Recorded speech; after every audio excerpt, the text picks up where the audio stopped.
fait partie de leur ADN. Ce soir, je reçois M. Jacques Leclerc, qui est un globe-trotteur, qui s'est promené partout à travers le monde. Il a commencé à voyager quand même assez tardivement. Ça ne l'a pas empêché de visiter près de 80 pays et de vivre des événements assez extraordinaires, comme rescapé une touriste d'une mort certaine dans l'Himalaya, se voir offrir l'achat d'une femme par son mari, et échapper de justesse à un attentat terroriste. Il est avec nous. Bonsoir, M. Leclerc. Bonsoir, M. Leclerc. Alors, vous êtes une vie trépidante, vous avez eu, pourtant vous étiez agent d'assurance, vous nous racontez ça dans le livre. Exactement. Mais même agent d'assurance, vous avez vu tout ça, vous avez été témoin d'un tas de morts. Vous étiez venu me parler d'ailleurs de fusillade à rue Saint-Denis. Oui, il y avait eu 2 morts, vous étiez venu me témoigner de ça, vous en parlez dans le livre. Mais même plus jeune, vous avez assisté aussi à d'autres fusillades. C'est quand même assez questionnant quand je regarde un petit peu mon parcours de vie et je m'interroge à savoir pourquoi j'ai été témoin de plusieurs événements assez dramatiques quand même. Et je me rappelle très bien, il m'avait posé la question, quand est arrivé la fusillade dans rue Saint-Denis, il m'avait dit « Vous êtes retourné à la maison sur votre vélo, vous allez déjeuner comme si rien n'était ». Et en fait, quand je réfléchis à ça, on voit justement les photos, je me dis, l'événement de la fusillade de la rue Saint-Denis, malgré toute cette tragédie, est un événement parmi tant d'autres dans ma vie. Parce que vous avez déjà été sur les lieux d'un triple meurtre. Exactement, exactement, à Sainte-Agathe. Et si Mme Jocelyne Cazin lisait mon livre, elle trouverait probablement un peu comique l'histoire que je raconte, parce que je me rappelle, c'était dans ses premiers topos. Et bon, comment c'est arrivé? J'entends des pétards. Moi, je suis dans un petit restaurant-bar et je sors dehors pour voir qu'est-ce qui se passe. Puis il y a 3 cadavres à terre à côté des voitures, dans un lac auto qui est juste à côté du restaurant-bar. Et j'arrive même avant la police. Je connais la personne qui a tiré, parce que c'était un commerçant de Val-David que je connaissais, étant président de la Chambre de commerce de Val-David à ce moment-là. Et il me dit comme ça, le monsieur que je vais appeler Marcel, mais c'est pas son vrai nom, M. Leclerc, appelez la police, s'il vous plaît. Et il a encore l'arme dans les mains, puis il rentre dans son lave-auto. Et moi, j'enjambe les cadavres qui ont chacun une balle dans la tête. Ben, c'était impressionnant. Et ce qui est un peu paradoxal, c'est quand la police est arrivée sur les lieux, ils n'ont même pas demandé à avoir ma version des faits. Ils vont simplement dire « Monsieur, vous êtes une scène de crime, il ne faudra pas contaminer la scène de crime, alors dégagez. » Allez-vous-en, même si vous êtes le témoin. Donc, la première partie de votre livre, vous racontez votre vie qui se déroule au Québec et c'est quand même fertile en émotions de toutes sortes. Il y a d'autres événements aussi, on ne les racontera pas parce qu'on n'a pas le temps, mais vous avez une vie quand même émotivement très remplie d'événements bizarres comme ça. Vous décidez, à quoi, 48 ans, de commencer à voyager à peu près? Oui. En fait, c'était un rêve de jeunesse. Depuis que je suis tout petit, je rêve de faire le tour du monde. En fait, je rêve de découvrir l'autre, découvrir les autres ethnies, les autres personnes qui vivent sur cette belle planète. Alors, à 48 ans, moi, je lis le journal La Presse et je vois dans la section nécrologique qu'il y a un monsieur, on connaît le classique, hein, le monsieur qui est décédé à sa première semaine d'une retraite bien méritée après 38 ans de service à un endroit. Là, je me dis, non, toi, Jacques, tu as un rêve, là, et puis ta date d'expiration, c'est pas là. Moi, j'appelle ça date d'expiration. Alors, je décide de tout vendre. C'est là que ma décision est prise, et je pars pour un premier tour du monde. J'ai 48 ans. 48 ans, là, vous partez, vous racontez, il y a des belles photos aussi, vous racontez toutes sortes d'aventures qu'on ne peut pas en raconter, il y en a tellement des aventures, mais je disais d'entrée de jeu, là, vous avez échappé de justesse, par exemple, un attentat terroriste au Moyen-Orient. Alors, quand on dit que vous avez côtoyé la mort, vous étiez dans d'autres, toutes sortes d'événements bizarres, racontez-moi ça. Alors, je suis en Turquie. Et c'est un long voyage de 4 à 5 mois que je m'en vais dans les pays du Moyen-Orient. En fait, ma destination finale était l'Afghanistan. Puis là, ça se passe en 2001. Alors, tout le monde se rappelle du 11 septembre 2001. Et par un hasard incroyable, je rencontre un Québécois dans un bar à Istanbul. Moi, je sais que le lendemain matin, à 6 heures, je prends l'autobus pour m'en aller dans la vallée de la Cappadoce. Et ce monsieur est tellement content de me voir, on s'attend au restaurant, il m'emmène des amis, on prend un petit verre, etc. Le lendemain matin, moi, je ne suis pas en état d'aller au terminal d'autobus pour prendre l'autobus. Je remets ça au surlendemain.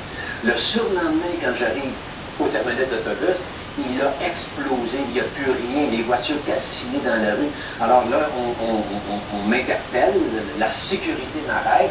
Où vous allez, je m'en allais prendre l'autobus, ils ont fait sauter hier matin.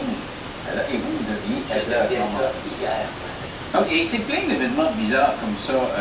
Vous avez rescapé une touriste d'une mort certaine dans l'Himalaya. Qu'est-ce qui s'est passé? Ouais. En fait, je suis un montagnard. J'aime beaucoup, je dis souvent que la montagne m'attire. Alors, à travers tous mes voyages, j'aime beaucoup aller en montagne. Puis l'Himalaya, c'est un des endroits où je suis allé. Mais vous savez, on ne peut pas marcher dans la haute montagne comme on marche sur le Mont-Royal, ou sur le Mont-Saint-Hilaire, ça n'a pas rapport. Là. Alors, j'ai un guide que j'ai engagé pour marcher partout où je vais dans les montagnes, j'engage un guide. 2 jeunes femmes demandent à se joindre à moi pour cette expédition dans l'Himalaya. Il n'y avait rien de dangereux à cet endroit-là, mais il y a une jeune femme qui est une Allemande, son sac à dos est assez chargé, je trouve qu'il est beaucoup trop lourd pour la randonnée de 3 jours dans l'Himalaya. Je demande à mon guide qui est costaud de prendre son sac à dos. Mais elle traîne la patte. Je suis toujours en train de regarder derrière moi pour savoir si elle suit, et je l'attends, et je l'attends. À un moment donné, elle disparaît. Mais elle disparaît complètement. Alors, je reviens sur mes pas, je cours, je reviens sur mes pas, j'entends crier « Help! Help! » Elle est tombée dans un ravin. Elle a mis le pied comme à côté. Elle est vraiment dans le trou. Ah, mais vraiment, là, accrochée par des branches. Là. Elle se tient accrochée comme dans un film. Ah, comme dans un film, les pieds dans le vide. Alors, comment je vais la sortir de là? À mon tour, je crie moi aussi au secours, mais mon guide est rendu trop loin. Dans mon sac à dos, j'ai toujours des cordages, j'ai toujours des cordes. J'ai fini par y attacher une main. Mais moi, je ne suis pas tellement gros, comme vous voyez, physiquement, il faut que je la sorte de là. On se sent une force incroyable dans des situations comme ça. Alors, je finis par la sortir du trou où elle était tombée.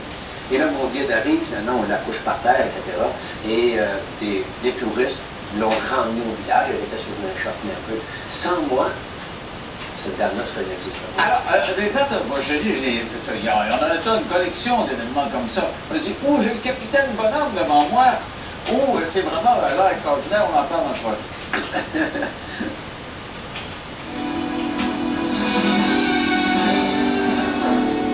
Que j'aime, mais c'est l'Asie, en fait, je veux être dépaysé. Et vous parlez du choc culturel, vous avez vécu souvent des endroits. Donnez-moi un exemple que vous avez senti. Bien, regardez, je débarque à Delhi et aussitôt qu'on sort de l'aéroport en Inde, parce que j'allais 15 fois en Inde, là, il y a une meute de personnes qui se jettent littéralement sur vous pour vous vendre, soit la voiture taxi, ou un hôtel, ou un restaurant, ou n'importe quoi.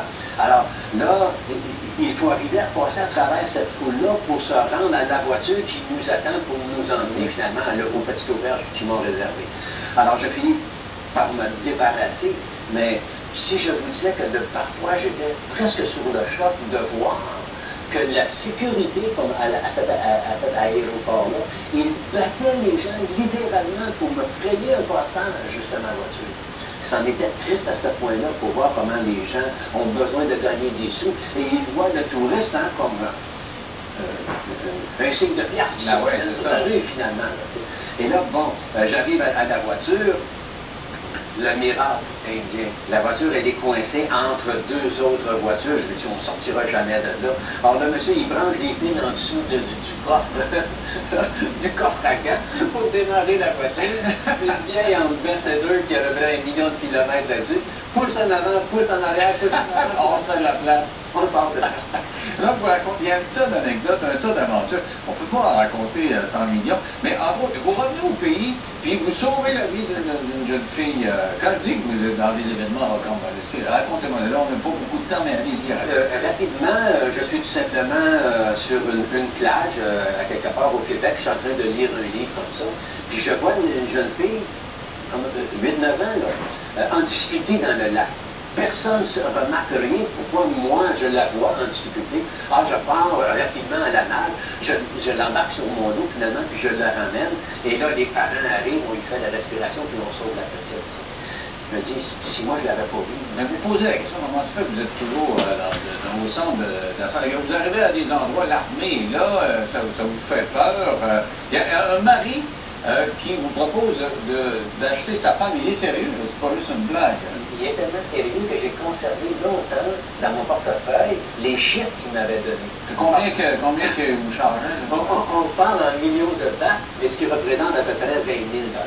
20 000 Est-ce qu'elle valait 20 000? Bon, manifestement pas, vous ne l'avez pas acheté. Non, mais quand même, c'était sérieux, vous racontez ça, et c'est un choc pour vous. Oui, c'est sûr, parce qu'en fait, dans leur mode de vie, il faut quand même dire là, que ça se passe en Thaïlande. Et moi, j'ai passé tellement de temps en Thaïlande que j'ai appris à parler le thaïlandais. Ce qui fait qu'en parlant la langue du pays, je me suis fait rapidement beaucoup d'amis là-bas. Alors, tous et chacun des amis voulaient me présenter des amis de couple, des femmes, des histoires. Toutes ces femmes-là veulent revenir ici au Québec, etc. Alors, je présume qu'elles, un passeport canadien. C'est ça qui valait. C'est ça qui valait de l'argent. Alors, ça s'appelle le Globetrotter. C'est publié aux éditions Au Carré de Jacques Leclerc. C'est vraiment très intéressant. Puis des anecdotes comme ça, on aurait pu en raconter pendant des heures. Ce que je retiens de votre affaire, je me dis, avez-vous inventé quelques-unes? Parce qu'il y en a tellement. Je dis souvent que, comme ça, je dis ce livre, qui est une histoire vraie, tout est absolument vrai là-dedans, même plusieurs sont vérifiables. Je me dis, ça se lit comme un roman. Ben oui, surtout vos aventures avec la genre féminine, vous avez rencontré des c'est ça, quand on voyage pendant 10 ans à travers le monde, puis qu'on est seul avec un sac à dos, forcé de rencontrer. Je n'ai pas le temps de les raconter, celle-là. Merci beaucoup, M. Leclerc. C'est extrêmement intéressant. Notre livre s'appelle Globetrotter. Merci d'avoir été là. Bye bye. À demain.